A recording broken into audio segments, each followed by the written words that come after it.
The Hedgeless Horseman here. It's June the 9th, 2024. Markets are closed. Friday ended pretty brutal.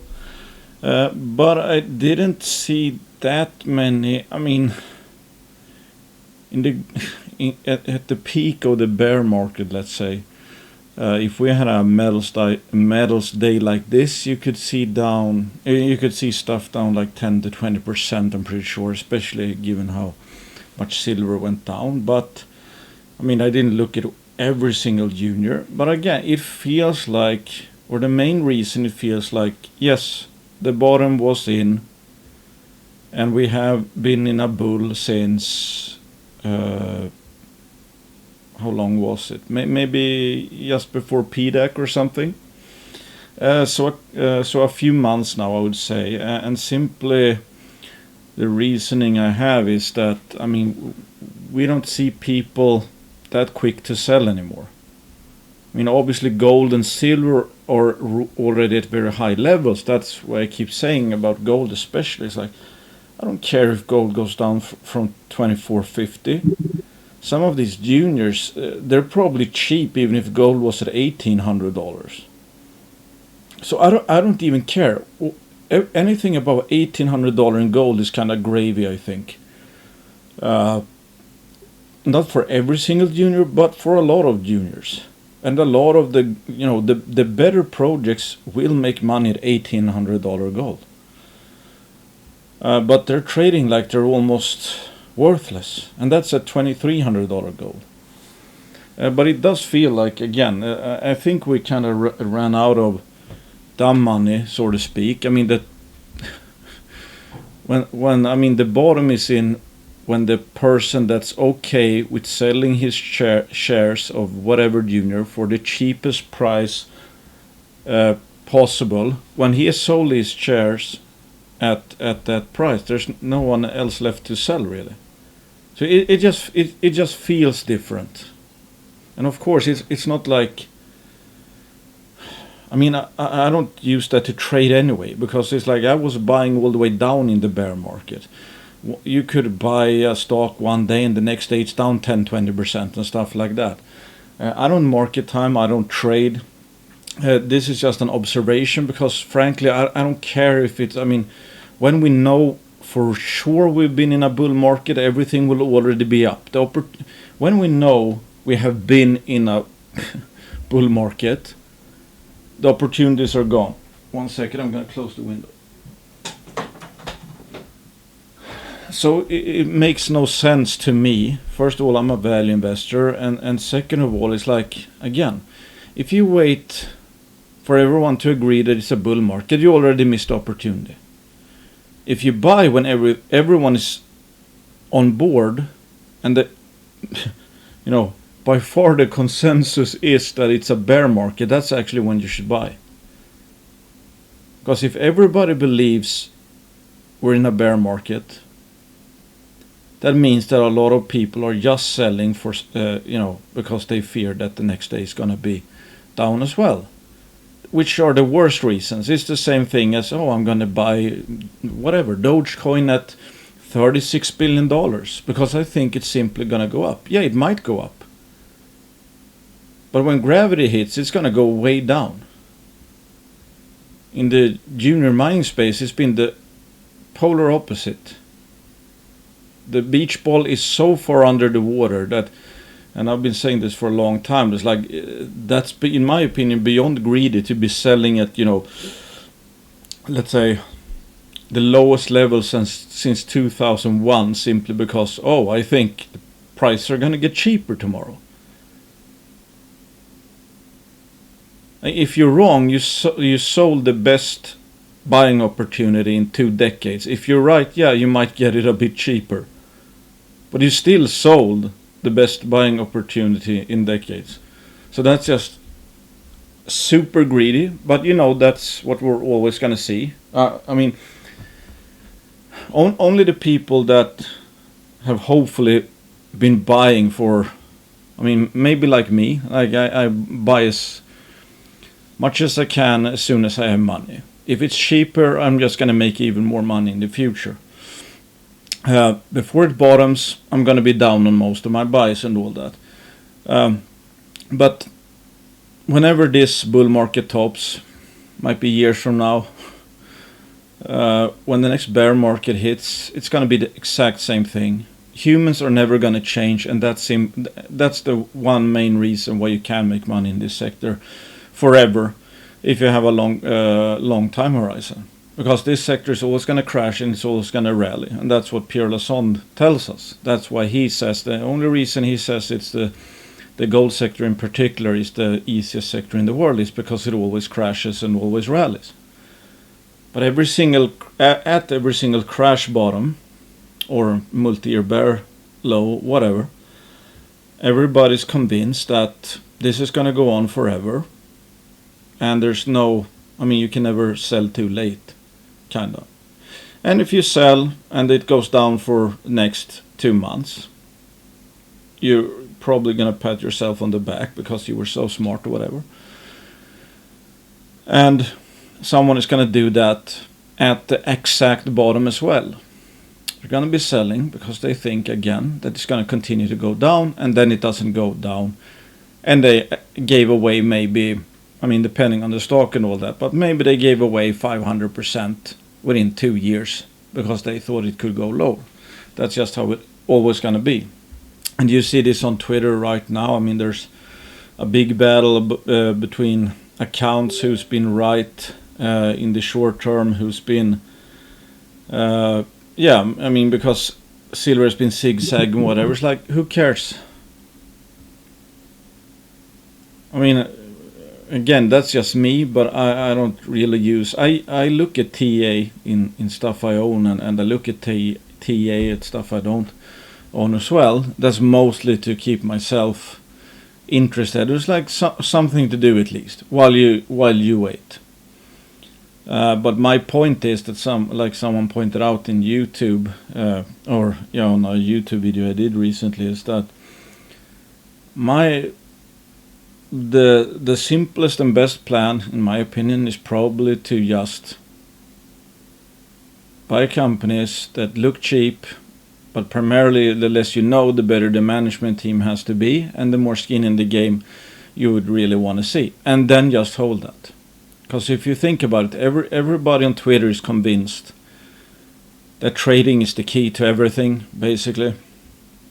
I've even seen people now that's like, oh, you better sell now because there's an intermediate cycle low coming up, but that's 2 weeks away. So it's like, don't be dumb, don't hold. If you think it's the metal prices are gonna go down the next 2 weeks, like, who cares?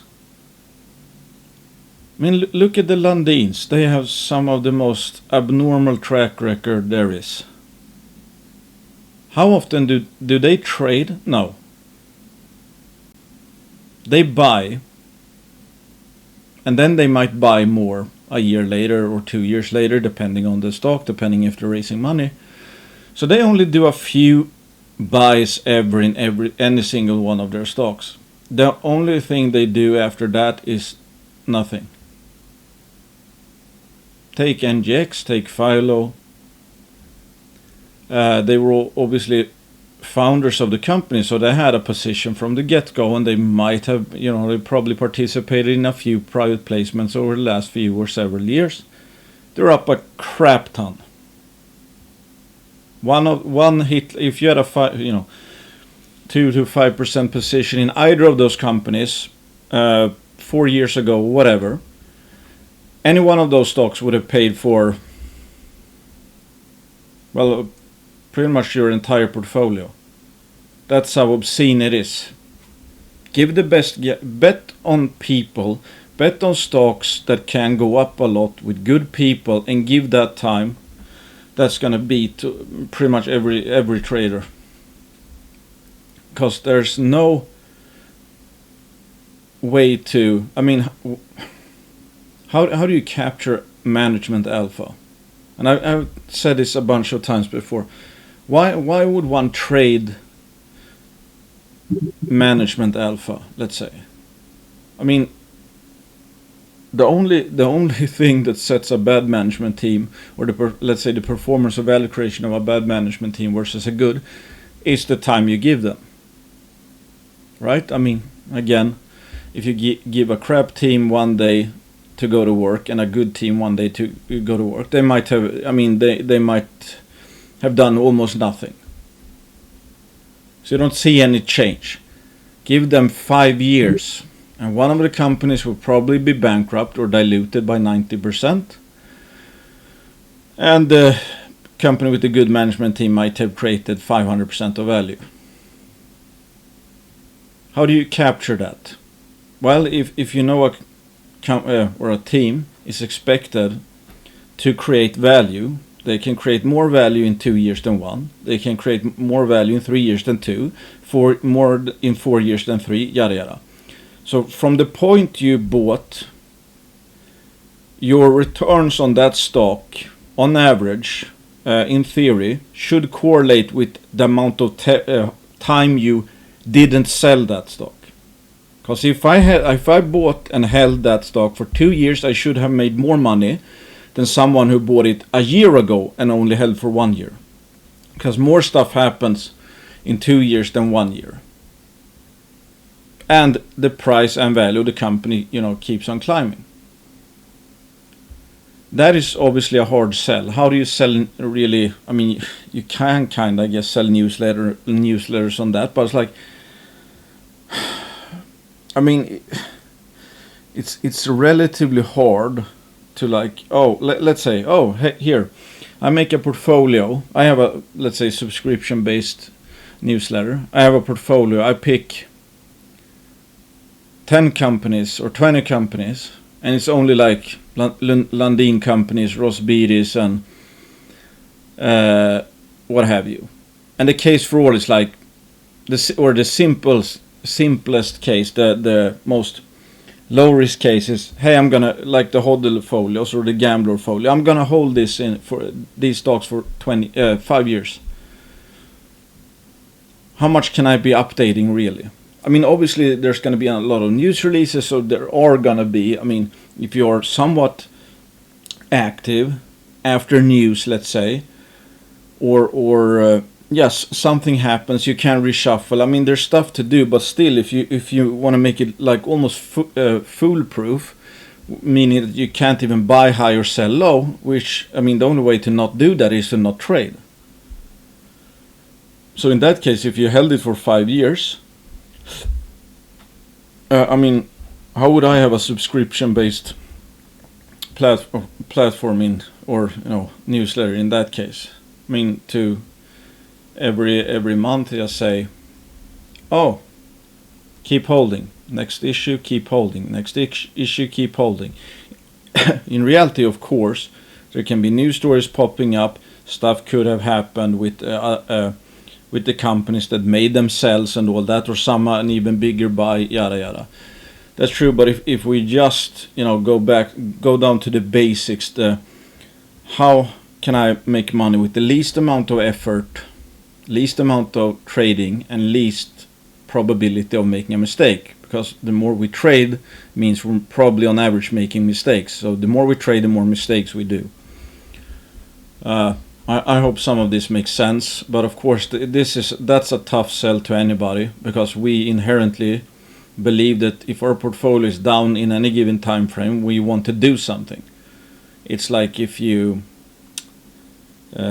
cut yourself on your knee, obviously you react to that. You want to fix it. You want to get a bandage, a band-aid, etc., etc. So almost every single human activity, it makes sense to react. It makes sense that the more input or the more energy and activity we put into something, the better results. Like if you're gonna get in shape, the more you, let's say, run, the more you lift weights, the better you eat, the better you sleep. I mean, there's 100 things in terms of input that's going to dictate that the more effort, the better your results are going to be in almost everything except for investing, really. Well, the effort comes in the due diligence. But some actually, I mean, it's funny. In one of the HODL portfolios, one of the few non-mining stocks, in one of them is Novo Nordisk, pharmaceutical company from Denmark. When that was bought for the HODL folio, that was like, I think it's now maybe 7 years ago. The main thesis was that people are getting fat and they make a lot of money on drugs for diabetes and stuff. That stock is up like 700%, and I think Novo Nordisk is now in the top 30 highest market cap companies in the entire world. I think they have a market cap of 650 billion. It's more than, I think it's kind of like the rest of the Scandinavian stock market combined. Something, I mean, that's just ridiculous that you can have those kind of returns in such a big company. But of course we can look at Nvidia, yada yada. But the point is like, that was a very simple thesis. Was it smart? Was it bad? Whatever. Well, it was a bet on a trend. And, you know, hey, they probably know what they're doing. We're probably not going to get better because we're getting more and more lazy in the West. And that actually paid off quite handsomely so far. So I just think, again, that there is nothing wrong with making case or having a case that's very simple. I think, again, a no-brainer should be extremely simple. You should, in my opinion, be able to explain it in one or a few sentences. Because I look at, you know, research reports now and then by analysts, and there's like, you know, 6 pages. I mean, when I do an article, I also write up sometimes, I mean, Snowline, I think that was like 40 pages or more. So that's well and true, but still,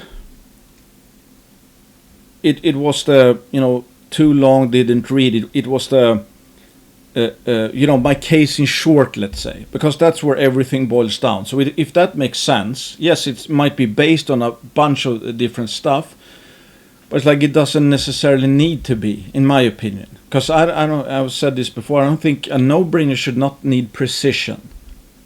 It shouldn't be like, well, it's a buy at X, but at 20% higher, then it's not a buy anymore. Then it's not a no-brainer. Or we need exactly this to happen for the company. Otherwise, you know, that's the only way this works.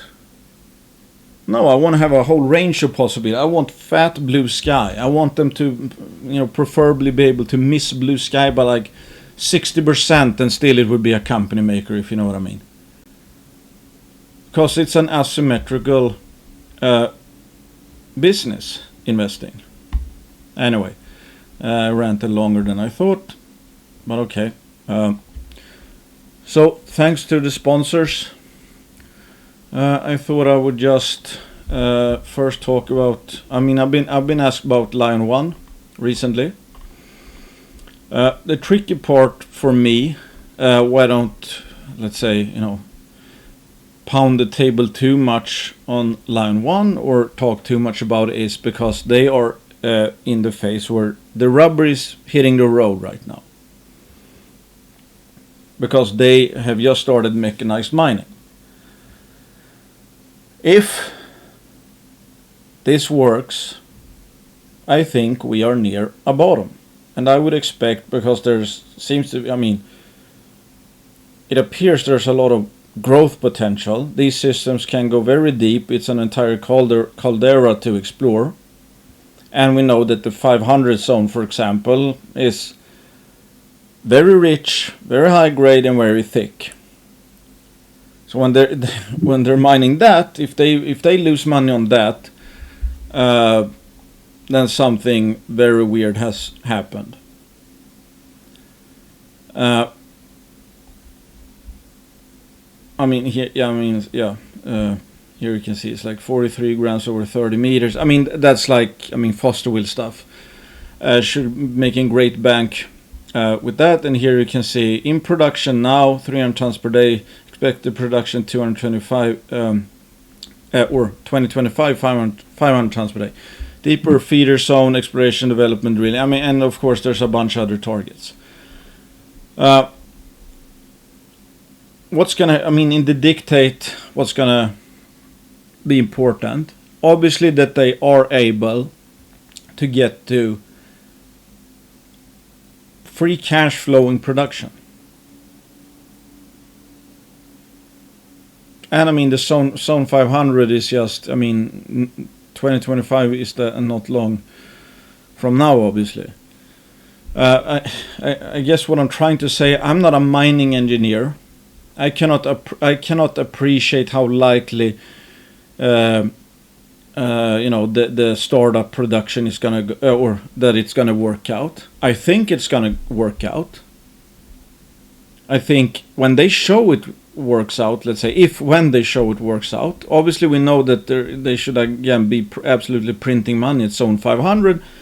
So if they show that the near surface stuff, if that works, we know zone 500 is gonna print money, and then they can self-fund growth, and they have a lot of growth because the caldera is like 7 kilometers in diameter.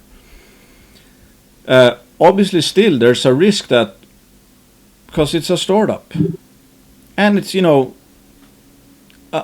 bit of a special deposit, very high grade in places, but it's considered narrow vein mining, and they're gonna do what are they gonna do? Cut and fill, if I remember correctly, or long hole stoping. I think that's the name for it. So it brings a bit more dilution. And some people pointed that out. Okay, more dilution means lower grades, but it also should mean lower costs, which means you can afford lower grades. So what the trade-off is there, who knows? Obviously the company is doing this because they think it's a positive trade-off. That yes, more dilution, but it's going to be cheaper cost to mine. So we're going to make it up on, lower cost per ton. Okay? At the same time, we know that there seems to be, the fact that these numerous loads, these almost vein swarms, that there's, and I think Quinton has talked about this, I think Bob Moriarty has talked about this, that you have these veins that on a micro scale they kind of branch off. So you're never going to really hit everything in a particular 3D area with one drill hole, because you're gonna hit the main vein, but you're gonna miss smaller veins around the main vein that go into different directions. So then the question is, which is interesting to think about, if they take more dilution, that might also mean that again, I just assume that the mined grade might actually be higher than what the drill hole suggests, because the drill hole is not capturing all the other vein orientations, let's say, than the main vein, than what they hit. So there might be more gold around than appears in the drill results. But if that gets captured, and I am assuming that's where they're going with the long hole stoping, that they think, hey, well, there's actually, if we take a bigger sample, there's actually more gold than is suggested by the assay result, meaning that's like, if it's 2 meters of whatever, 10 grams per ton, that's not the end all be all, because there might be microfractures around that goes in different directions. So if you took, let's say a larger sample than just the 2 meters that the assay result said was mineralized, you're actually going to have gold in that other stuff around it that was classified as, let's say it's classified as barren. Maybe it had 0.5 grams per ton, but it's actually 2 grams per ton, something like that. That's just my guess here. Don't take that to the bank. I don't know what's going to happen, but I can see that being maybe a good reason for doing more wider stopes, wider mining widths, if you think that there's actually more gold. So the dilution is going to be buffered by the fact that there's probably more gold that doesn't get captured in the assay results by captured in the drill core. So in that case, we might have a scenario where the dilution is actually less than believed than might appear to be at face value. And also, you would get the benefit of, let's say, long hole stoping is a cheaper mining operation than they plan to do. So what the net benefit of that is going to be, I don't know. Then there's obviously other stuff that can go wrong. But I assume, they have a pretty good team. So I think they know what they're doing. So is Tuvatu a bit special? Yeah, it's mostly a narrow vein alkaline gold system, but at the same time, they've been mining at Vatukoula since, what is it? I don't remember exactly when, but I think it's like 70 years, and some of those veins, so I think the average vein is like 0.2 meters or something. So it's not like they're totally reinventing the wheel. They have a neighbor that did a lot of very narrow vein mining. So again, it's like, I guess what I'm saying is like, I'm leaning towards, I think they're gonna be able to mine this, especially at this gold price, which is great. Again, we kind of have to assume that no mining operation is going to be 100% efficient from the get-go. You figure stuff out, right? That's typically, I think, goes for most mines. That it's a lot of know-how. People get better with the routines, with the processes, and yada yada. But it sure helps that the gold price is this high when you're starting out, and before you've been able to fix all the inefficiencies, let's say. So I would say I'm optimistic that this is actually going to become a mine, because again, if they can mine the near surface stuff, 500 zone should be no problem. And by the time they go below the 500 zone, I guess they are even better miners. And they might have found other, deposits more near surface and stuff like that. And then we factor in the growth. This is not obviously huge production. But, 500 tons per day, then it's starting to... what I'm saying is, it's not like this is right now going to be a monster mine. But we know... for shareholders, it could be a pretty good story if you have something that shows to be working. Oh, excuse me, I just ate. A cash flowing mine, and then you have organic growth, self-funded. So if we just fast forward, one could say, okay, it's I think the market cap is around 125 million CAD. Okay, one could say, I'm betting that they're gonna take this into production. Yes, there's gonna be as always hurdles. There might even be let's say they do a small raise or whatever to have some capital buffer or something. I'm not saying they're gonna do that. I'm just saying. At the end of the day, the important thing is that they actually are able to get it into production and can show free cash flow, right? Because you'll take 10%, let's say.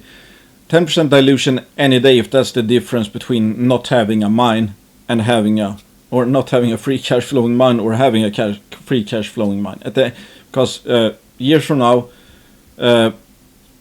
if you didn't get the capital or whatever to get it up and running, if you're stuck there with zero or whatever, that's way worse than, we took some more dilution, but they actually have a cash flowing gold mine in a gold bull, and they're actually, let's say, keep expanding production, and the company's growing and all of that.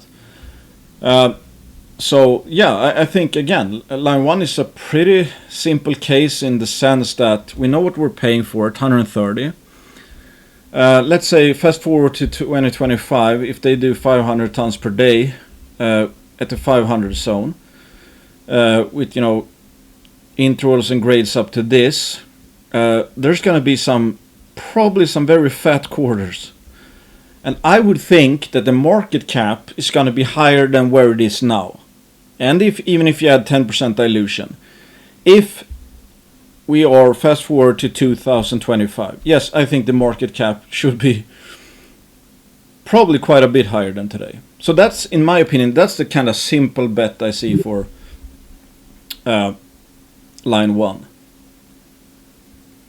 But obviously one could be more risk averse and it's like, okay, well, I'm gonna wait to see that they get into, let's say, commercial production, or they show that they can make money on this gold, that the all-in sustaining cost won't be fixed at $2,000 or something like that.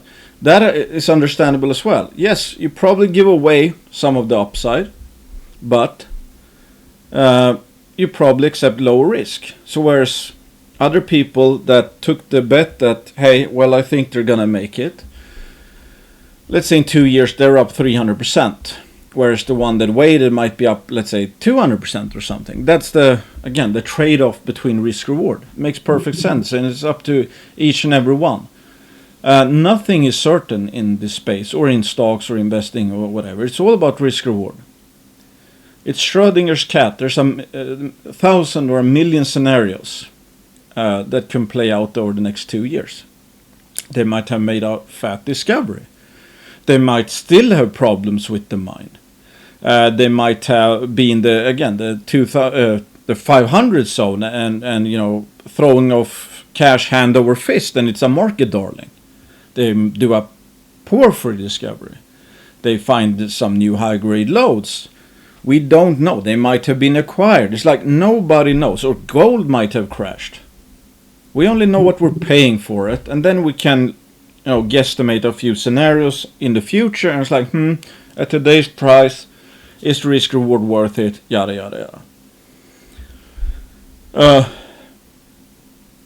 I think, and I don't know, but I don't think this is expensive. And again, going back to what I said about the the potential nugget effect or the microfracture effect. Who knows? Maybe it turns out to be a brilliant move to go to a long hole stoping. That hey, there's more gold. In actuality, in a mining scenario, there's more gold. What's assumed to be barren is not actually barren, and we capture that. So it's like the dilution is actually less because there's some gold in what is assumed to be totally barren rock. So the dilution is actually not as bad as it again might look, but still we also get cheaper mining costs. So we get actually more gold when we're mining. Yes, we take more dilution, so the average grade would go down, but not as much as it seems, because again of potential the impact from all these, let's say, microfractures that could be going in different directions. So you capture that, and you have lower average mining costs. Again, I'm not saying that's going to happen. I don't know if that's actually the case, but it rhymes, in my opinion, with the idea of doing wider mining widths. Because if they think there's upside surprise that the barren stuff is actually not barren, and they can mine it cheaper, and there's more gold again than it appears in the stuff that's considered barren, the net there might be a very justified net, or might be very justified reasons to go with that, because the net effect is positive. That the actual dilution is not enough to offset the fact that you get more gold and lower mining costs. So the cash flow actually goes up. I'm not saying that's the case, again, just to be sure, because like always, I'm not all in on any story, because you absolutely have no idea. It just, to me, it looks like, given where it's trading, the skepticism and all that, I mean, I can see that line one would be cheap right now. But at the same time, again, I'm not saying, and that doesn't mean it can still be cheap. Let's say they raise again. Let's say they do need to raise some more money, but that gets them into production, all the kings, all the whatever. In the short term, sure, there might be a decline. Let's say, stock goes down 20% from here, whatever. But again, fast forward to, if that allows them to get into the 500 zone next year, is that going to matter really? Let's say the stock is up 170% from now in 2025 or whatever. You take that dilution any day if you have that kind of a result, and that obviously is not some kind of blue sky result. I mean, the stock traded higher, I think, than this when they just did exploration. So I mean, this is still a sector with piss poor sentiment. So it's not like that's outrageous, if you know what I mean. Because who knows? Again, when they mine the 500 zone, maybe, just maybe, they will be throwing off so much cash that it looks. I mean, let's just play around with some numbers here. Let's take 500 tons per day, 365 days. Let's say, I don't know actually what the average grade is in the 500 zone. 1 second. Do they have that in the...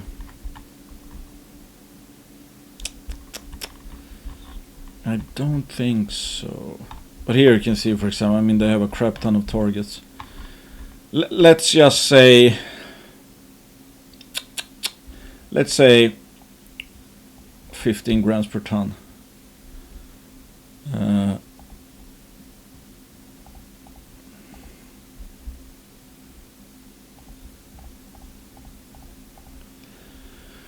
So that's 88,000 ounces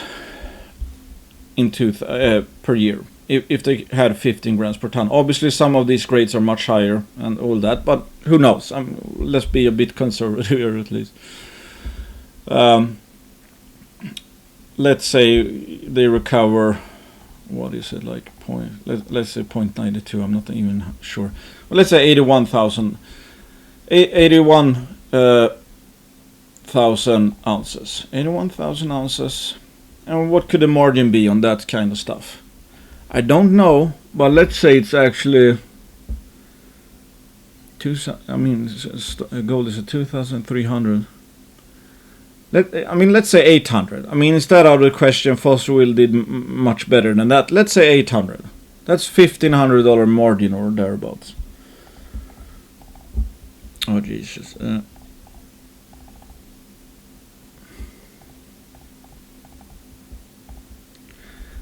That's 121 million US. That's US. So what's that in CAD? Maybe divided by 0.7 or something. So that's 173 million CAD. The market cap right now is 121 million CAD. Do you think if this or even half of this were to play out, do we think that the market cap would still even be around this number? Plus, again, let's account for 10-15% dilution. It doesn't really matter because it would look cheap anyway. Again, I'm not saying this is going to happen. We don't know. They're going to have to get into production first. But what I'm saying is that I think it's pretty obvious one could make a case that, if there's a 50% chance of this happening or whatever, or I mean, the big thing is, of course, it's like the worst case scenario is obviously that, okay, they're not able to get it into production, free cash flow in production, no matter how much capital they spend on it, it's going to go to bankruptcy. Do I think that's going to happen? I don't think so. But okay, let's... Again, I'm not a mining engineer, so I don't know, but who knows? Let's say it's because again we know that when they get into the 500 zone, it's like everything would be forgiven. It doesn't matter how almost you can be some of the worst miners in the world. You're gonna make money on that anyway. Yeah. So I mean, one has to, I guess, make an assumption. It's like, is there a 30% chance that hey, this is not gonna work out?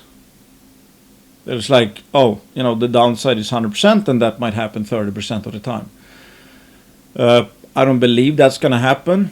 I think 30% is probably pessimistic. But still, okay. So then, in that case, there's a 70% chance that they actually do show, at the end of the day, free cash flowing production, and we know they're going to probably make a lot of money in the 500 zone. Okay, so 70% chance that they do make it in the 500 zone. Yada. I mean, then you can make a pretty good case over the next, from now to 2025 that hey, I think there's a 50% chance or 70% chance that they're gonna make it into production from now to 2025, and they're gonna get into the 500 zone, and they're gonna be at least pulling, let's say, 100 million CAD per year out of the 500 zone. And that's not going to be forever, obviously, but that's still, pretty much what the market cap is right now. So, yeah. As always, I do a lot of disclosures and all that because contrary to what most people seem to think, we have no idea really which stores are going to make it or which are not going to make it. That's why I own 30-40 companies or something like that. And if I had even close to 70% hit rate in this sector, or if we would be trillionaires sooner or later, or we would make a shit ton of money at least. That's why I keep pointing out the fact is like there's of course risk here, but I think we can also see a pretty obvious upside case, especially again, going into the 500 zone. So I guess that's the main thing. It's like either they're gonna make it into the 500 zone and then there they should be printing money, or they won't. If they make it into the 500 zone, they might throw off a lot of cash, like the market cap today, maybe more than that. If they produce at 15 grams per ton in 1 year. So what's the actual value of the company is going to be at that point in time? I mean, 500 zone is kind of like, the Foster Wheel Bonanza, the Swan zone, it wasn't never ending either. And the 500 zone is not a never ending zone either. But what happens when we go to depth, yada yada, you start to follow it down.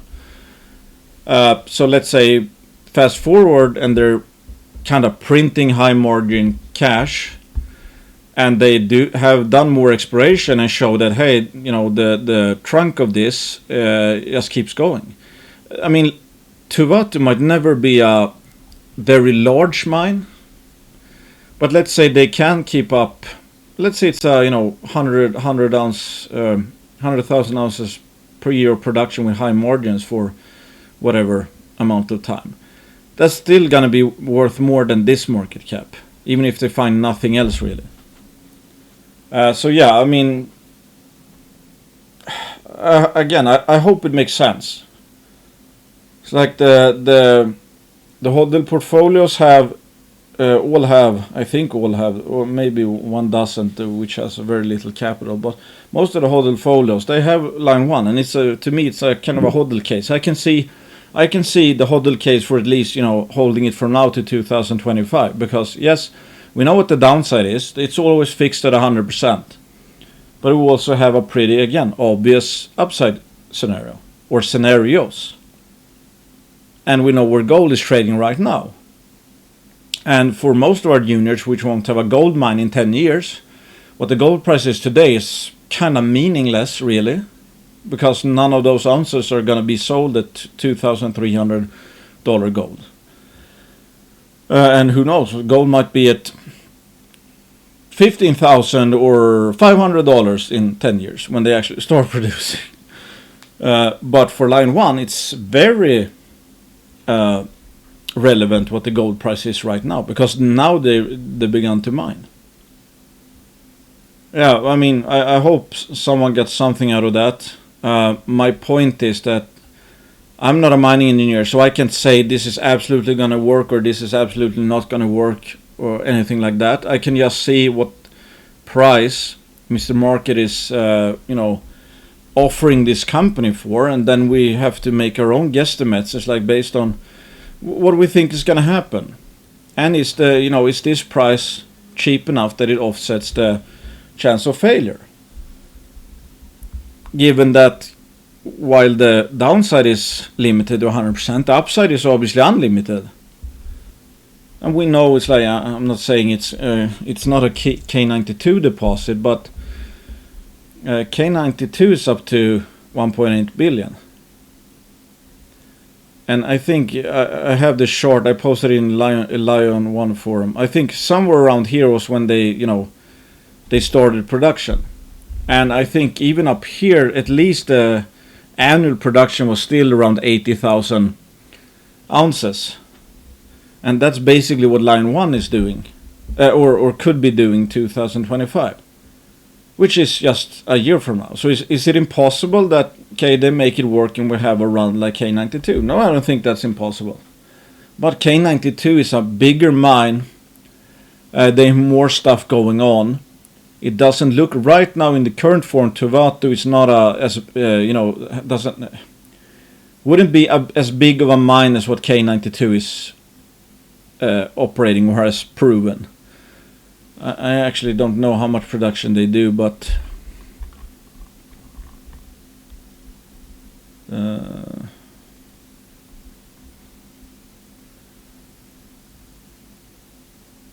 okay. I thought they did more than,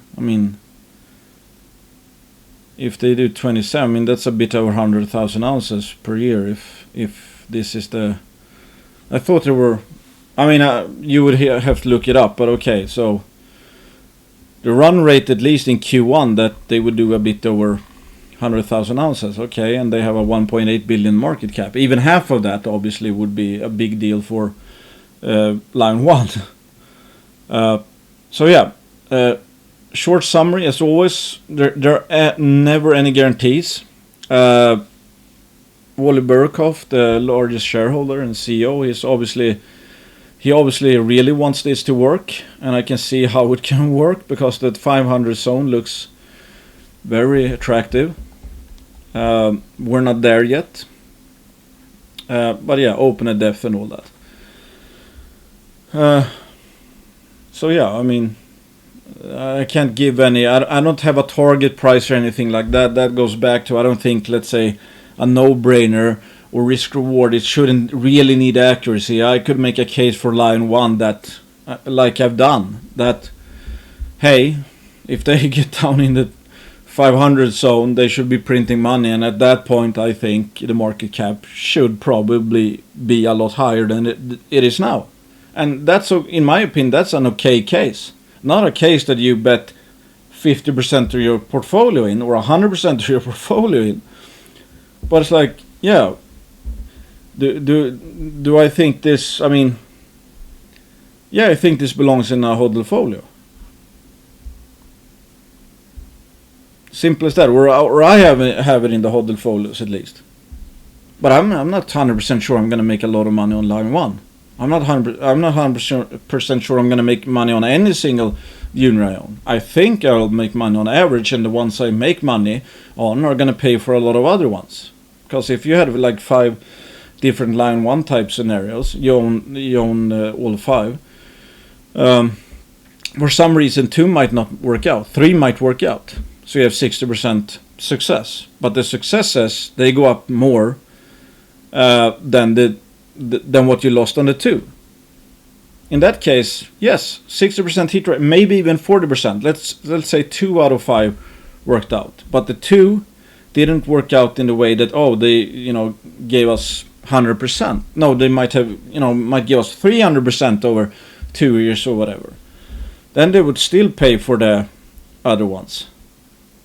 So with a 40% hit rate, one would still be making money, and that goes back to the fact that if that people might forget that they expect that they should be making multi-baggers on every single junior they buy. Otherwise, it's like a travesty. If we had multi-baggers in 70% of our juniors, we would be. That would be surreal. Yeah. Anyway, a long rant about that already. Line one, Eloro. Been a bit sleepy, but it seems to be kind of. I was gonna say kind of a. Again, I think like most, they actually bottomed around March. Haven't seen a big rise, but that can also be for the simple reason there hasn't been much news. But as far as I understand, they're still working. They're doing work for a potential PEA, and I think they expect to be drilling again in the summer. It's like management and board owns 22%. So yeah, I would think they're kind of. They're careful what they put their money or what they spend their money on. Simple as that. So are they gonna raise more money sooner or later? Yeah, I expect them to do. The obvious case I was gonna say for. Do they have the slide where all their portfolio? Well, I guess Iske is the main thing anyway. Anyway, the simple case for Iske is that this looks like an absolute huge system. The maiden resource is probably understating the grade and tonnage. It's obvious they haven't drilled off the system, and the more they drill, as it says here, required infill drilling area. So the more they drill, Iske is gonna get better. The worst version of Iske in a resource form was the maiden resource, because there were a lot of conservative assumptions that you couldn't. That they have to do more drill spacing to prove that yes, there is what the model says is barren is actually not barren. And that would obviously hike up the economics a lot, and etc. etc.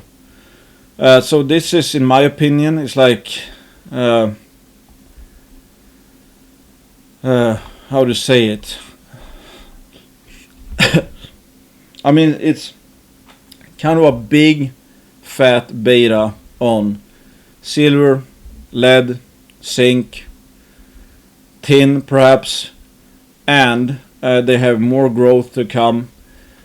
And this again, it's already up to, what is it, a billion.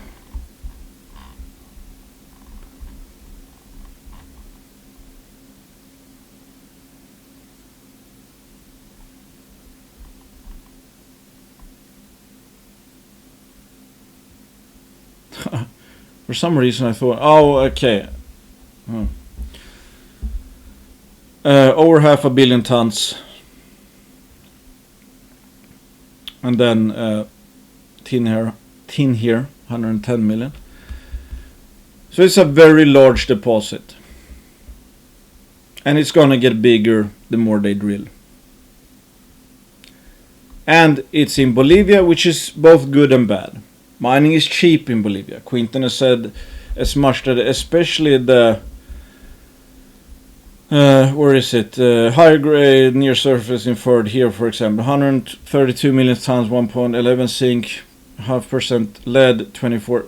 That's around San Cristobal ore grades that is being mined now, and they're making a lot of money on right now. That's gonna grow, I think. So you kind of know that yes, the global resource looks pretty low grade. And this even might seem very low grade, but this works in Bolivia. This works at San Cristobal, works very well at these prices, these zinc, lead, and silver prices. But it's going to be interesting to see when the PA comes out. And of course, like for better or for worse, that's probably gonna, like any resource really, it's almost outdated when it comes up. But at least it's gonna give people something. Like if you think, well, these grades could never work or whatever, they look too low. Well, it's like, hey, Bolivia is not a high cost mining jurisdiction, so this might not work wherever in the north. Let's say you won't do this in the Yukon. In Bolivia, especially this 132 million tons, that might work very well. That might have very good margins. And then, as people who ask me, okay, how do you appreciate the political risk? As always, like I'm not a geopolitical expert. I think one simply has to account for the fact that, I mean, actually, I've seen more and more people talk more favorably about Bolivia. Bolivia have said that they want more mines, so at face value, I think they're sending better signals than most countries in South and Central America lately. So what is that worth? I don't 100% know, but they don't seem to be anti-mining. But they have a history of there were some projects that got nationalized, but there's a twist to that as well. It wasn't like every single asset was nationalized. It had something to do with some legacy state-owned projects or something. I might be totally wrong here, but if I can remember somewhat correctly, that there were select projects that used to be owned by like a state entity and they got rolled back, something along those lines. Because I mean, San Cristobal has been mining for a long time, for example. I think it's been mining for 14-15 years without any, major hiccups really. So yeah, how do you evaluate the political risk, whatever that is? I mean, again, it's like you have to offset. Well, they seem to be very mining friendly right now, but it is Bolivia, yada yada. Personally, I think the perception is probably worse than the actual jurisdiction, but that's something we have to live with. I was going to say. I mean, one day maybe San Cristobal will get IPO'd or something like that, and people will get more comfortable. So I think that would be a big trigger for Eloro, for example, to show that you can have you can see how good San Cristobal is doing, for example. But that's not happened yet, obviously. Until then, we know what we're paying for it. 120 million, that's obviously not pricing in any sort of multi-decade mine of any value. So I'm a metal bull overall. I think if we fast forward, Iska is gonna get better. I expect silver to do well. I expect zinc, I think actually it could do pretty well. Lead I'm less sure of. Then we have the, let's say, upside surprise in the form of tin, for example.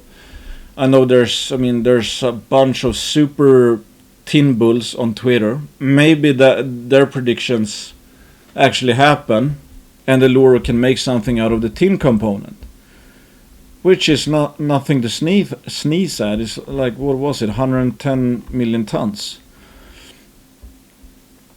with some silver and some lead and all that. So yeah, base case or simple view I have of Eloro is that it's a huge system. The deposit is going to get better, not worse. Both in terms of grade and tons, like the higher grade tons. It's still pretty much wide open, and we're gonna have a PA probably one of these days, which will give us a sense. But I still think that's gonna again maybe not do it. full justice in the sense that it's probably going to get better as well. Question is, how many downside surprises are going to be here? That's hard to say. I mean, I guess political risk is a factor, but it's like we know, again, the maiden resource, as I see it, that's the worst case scenario for Iska. That's already out. And they've already proven with infield drill results that they've had some really good drill results where, you know, the model kind of suggests, oh, this is counted as barren rock. So we know what we're starting off with. That's the maiden resource. And I think one should assume that the next resource is going to be bigger and better. And we're going to have a PA one day, and if they drill even more, you know what I mean. I think the growth trajectory from a quality perspective or value perspective, I think that's up for the foreseeable future, since it's such a big system. Then we have the tin potential surprise to the upside, and that also includes the possibility that tin will go on a rampage. So I mean, they can't undrill what they've already drilled. And of course, if we go into a really good sentiment environment for juniors, and Eloro tables even more silver ounces, first of all, could things get fun? I think so. I don't think it's out of the question to think that, hey, okay, someone is going to, or someone, it's not like someone just noticed. I mean, I think a lot of major companies are aware of Eloro. But it would be really nice to see Eloro get a strategic investment by a major who like appreciate the fact that, hey, Bolivia is getting better now. It's time to get in. And okay, what's the first step? Well, we're gonna invest in the largest deposit, the largest known deposit around that is unmined, which has seemingly a lot of growth ahead. Then I think things could get really fun.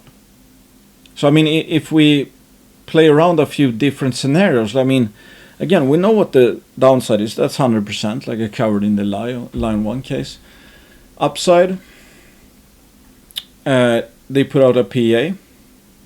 It shows much better values than, I mean, there's a lot of bashers that's basically said that, oh, this is worth nothing. I think they are very wrong again, given by the fact that San Cristobal is making a lot of money on especially, or at least on the grades akin to the high grade core, which is like, or the high grade resource within Iska, which is around 132 million tons, which is nothing to sneeze at. And again, that's going to be growing. So if we fast forward 24 months, are there more upside risk than downside risk? I would think so. Again, because we know what the floor is. It's the maiden resource. And I think the PA is going to show that this is not a worthless project at all. I don't think this project is going to get better. And I think the junior sector sentiment is going to get better. I think we're in a multi-year bull market in a lot of metals. Tin could surprise, etc., etc. So if I stack it all together, or the next 24 months, I would be more surprised to be down on Eloro than I would be to be up on it. And again, the beauty is that you can only go down 100%. But the upside is, as always, at face value unlimited. Eloro could be up 5%. It could be up 100%, 200%, 300%, 400%. Maybe they make another discovery. It depends, obviously. I mean, again, there's a lot of guesswork involved, but I simply think that this looks like a pretty good risk-reward bet at this price. And given where I think we are in the sentiment cycle, and what I think silver is going to do over the next few years, and what I think is going to happen with the project specifically. And also, I mean, again, I think there for sure is a possibility that a major will dare to go into Bolivia, and if they would, I mean, I would think they would start by investing in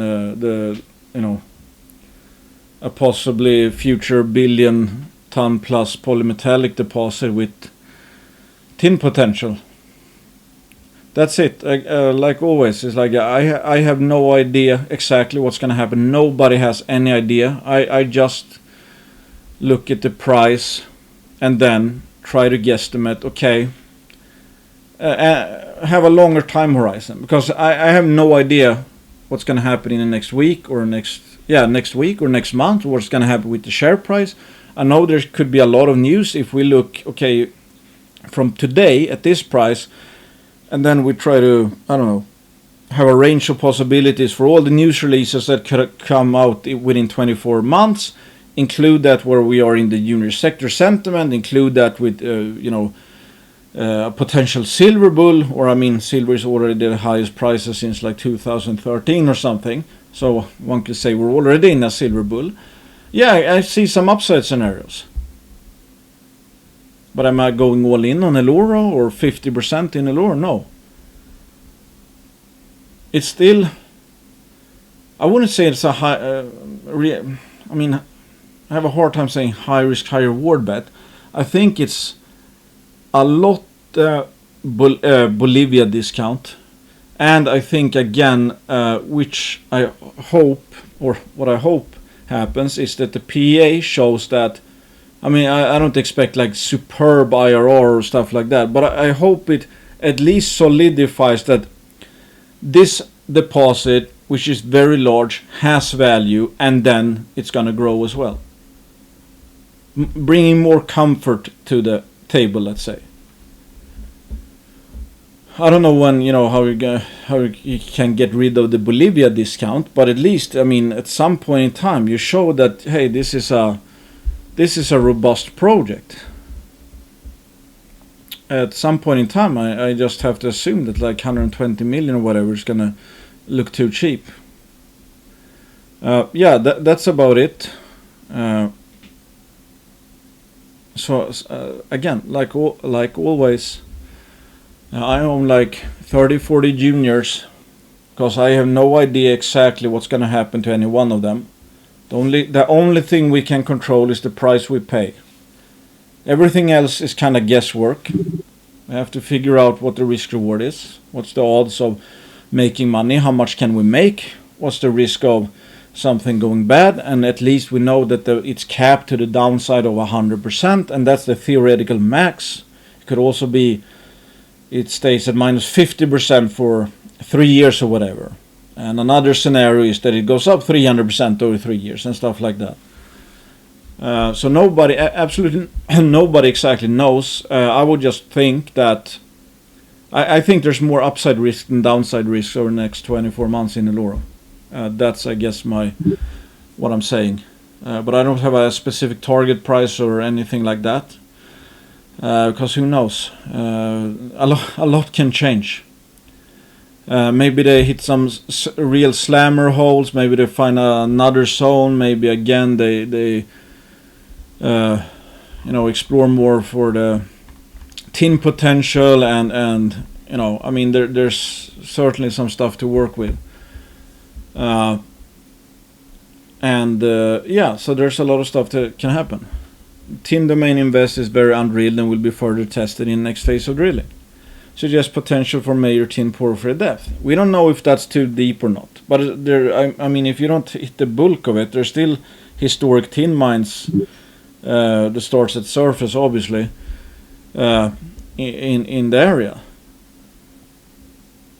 Because this is like a multi-phase system, which is pretty incredible. I mean, you had a few different events that kind of get overprinted on, and I think it's kind of been telescoped and maybe remobilized and stuff like that. So yeah, I mean, there's stuff to explore for, that's for sure. So let's hope the market gets a bit better, that and they're gonna be back to drilling, and yeah, that they'll grow for the foreseeable future, basically.